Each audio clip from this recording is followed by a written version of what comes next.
What is up, guys? Welcome back to the channel and to more of the latest in pro wrestling. We are headed to the Hell in a Cell pay-per-view this weekend, so we are going to be discussing the latest speculations in regards to the event, my predictions for it, and two intriguing superstars favored to win their matches according to the betting odds. We also got the latest in regards to Brock Lesnar, WWE Raw storyline being dropped, injury update, and much more. Before we get into it though, make sure that you guys drop a like on this video if you end up enjoying it and hit those notifications for more. Anyways, climb that top rope and let's jump into it. First off, let's talk about some of the latest news. And we actually got some video game update as Brock Lesnar has officially been added to the EA Sport UFC 4 video game. He has been added to the roster and has a 4-star rating. This is very interesting as he is a former UFC heavyweight champion but have not appeared in a UFC video game since EA Sport UFC game in 2014. Brock Lesnar is technically a free agent right now, but that doesn't mean that he will fight again. Based on the reports that we discussed, he is actually expected to stay with WWE and sign a brand new contract with Vince McMahon. Regardless, it's cool to see that he is in the new UFC game. He is part of the Brocktober promotion that they're doing for the game. And the biggest thing in regards to all of this is that he is free to download from October 22 to October 25. So only this weekend. So make sure that you guys go and download him for free if you do got the game. Back into the pro wrestling side of things, it looks like a WWE Raw storyline has been dropped out of nowhere, and one star that was involved in it actually has something to say in regards to it. You guys already know how WWE works. Some storylines, they just stop out of nowhere because Vince McMahon wakes up, his coffee is all messed up, and he decides that somebody gotta pay for it, so he just go ahead and cancel somebody's storylines. Or at least that's probably one of the reasons up to why. Most of the time though, there's no explanation given up to why something goes in a different direction, except that Vince wanted to go in a different direction. One recent storyline that was randomly stopped was the story with Charlotte Caruso and Angel Garza, where Angel Garza was trying to get with her and she was falling. Recently, a fan brought this up on Twitter and Charlotte Caruso confirmed that the storyline has ended with no conclusion.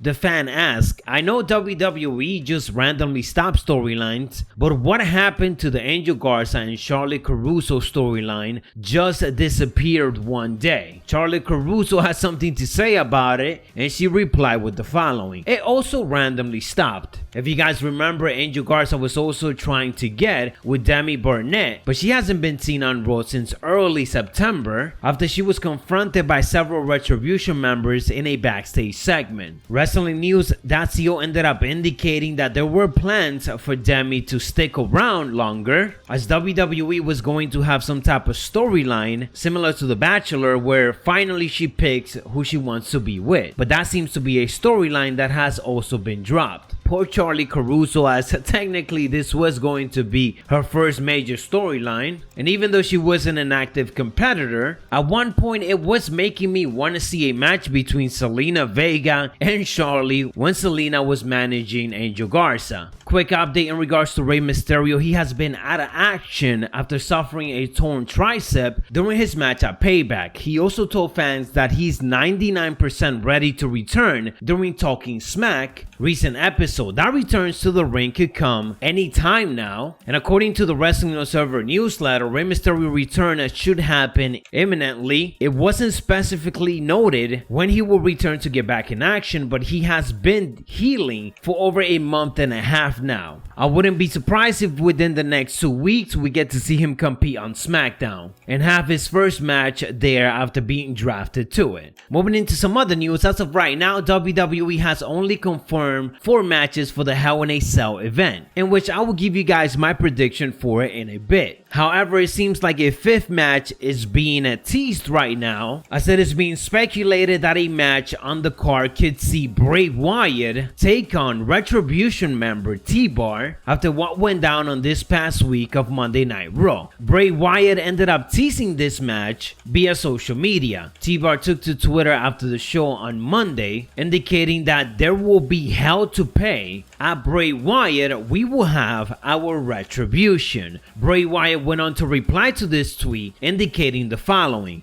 "Revenge is a nasty business," along with a clip from a Firefly Funhouse segment that states, "See you in hell." This will be an interesting matchup, not just because of what ended up happening on Monday, but also because this isn't the first time they have exchanged words, as they have been going back and forth over on Twitter. Now I'm here wondering what else could the Fiend actually do to make the Retribution look even weaker after everything that just went down. I don't think having the Fiend destroy Retribution one more time is a good idea, and even if they go after the Fiend and actually get the upper hand, chances are it's just not gonna end well at the end for the faction. Into the actual matches that has been confirmed, we got Jeff Hardy versus Elias. This one simply started because Elias is blaming Jeff Hardy for the accident that happened a couple of months ago, and that we all know Jeff Hardy didn't do it. It was all a setup by Sheamus. Regardless, this is going down this Sunday. And my prediction on this one is Jeff Hardy. He lost the last pay-per-view. He'd been having a couple of bad weeks leading into this pay-per-view, with his momentum going slightly down after getting squashed by Lars Sullivan and also getting destroyed. I do not see Elias defeating him this Sunday. For the SmackDown Women's Championship, we got Bayley versus Sasha Banks in a Hell in a Cell. WWE has been building this feud for quite a while, and if there is going to be a title change at this pay-per-view, this is probably going to be the one. I do see Sasha Banks picking up the victory inside this Hell in a Cell and becoming SmackDown Women's Champion. That doesn't necessarily mean that the feud is going to be over though, because they are probably gonna take this all the way up to Survivor Series and even after that for the TLC pay-per-view. I know a lot of people feel like this feud been going on forever, but I personally feel like I love the storyline that they are telling right now. Sasha and Bayley are really good on a weekly basis, and when you look at it, WWE really don't have anything better to do right now. They need to build up that SmackDown Women's division to the point where there is more legit contenders to go against Bayley or Sasha for the title. The Universal Championship match, we got Roman Reigns versus Jey Uso in a Hell in a Cell I Quit match. Despite how predictable this match is, I have been enjoying the storyline that Roman Reigns and Jey Uso been telling alongside Paul Heyman. I like this Roman Reigns tribal chief and family provider, and I also been enjoying the fact that they have been making Jey Uso a more worthy opponent. So I'm down to see what goes down between these two inside this Hell in a Cell, and who is going to say I quit. My obvious prediction on this one is Roman Reigns. I just don't see it going any other way, but as I said, it's not a bad thing because I still feel like they've been doing a good job with the storyline, so I'm still interested in seeing it played out. For the WWE Championship, we're going to be getting Drew McIntyre versus Randy Orton inside the Hell in a Cell. In a way, this is probably the most unpredictable one, because yes, I can see Drew McIntyre defeating Randy Orton inside the Hell in a Cell and coming out victorious. That's actually what I want. I want Drew McIntyre to continue being WWE Champion and move on to have more better feuds with other superstars like The Fiend, AJ Styles, and so on that are now part of the Red Brand. But on the other side of things, I feel like Randy Orton momentum has been going down just a bit over the last 2 months or so since he started feuding with Drew McIntyre. He hasn't been able to capture that championship from him, and it makes me wonder if WWE is going to continue to make Randy Orton lose in this feud. If they do, I don't want a clean finish. I don't want Drew McIntyre to lose clean, and I don't want Randy Orton to lose clean either. I wouldn't mind seeing maybe Bray Wyatt get inside that Hell in a Cell and kind of screw somebody over, and then he could be that next one to challenge that person that he screwed over. So for this one, for the sake of me hopefully being wrong, I am going to go with Randy Orton winning the WWE Championship. One last thing I want to point out is that in regards to the betting odds, Randy Orton and also Sasha Banks are slightly favored to walk out as new champions. So let's see if that actually comes true. Anyways guys, that is what I got for you in this video. Let me know your thoughts down in the comments below. What are your predictions heading into this weekend's Hell in a Cell pay-per-view? And if if you enjoy or found this informative, don't forget to elbow drop it and hit those notifications to continue being up to date. I'll catch you on the next one, so stay savage.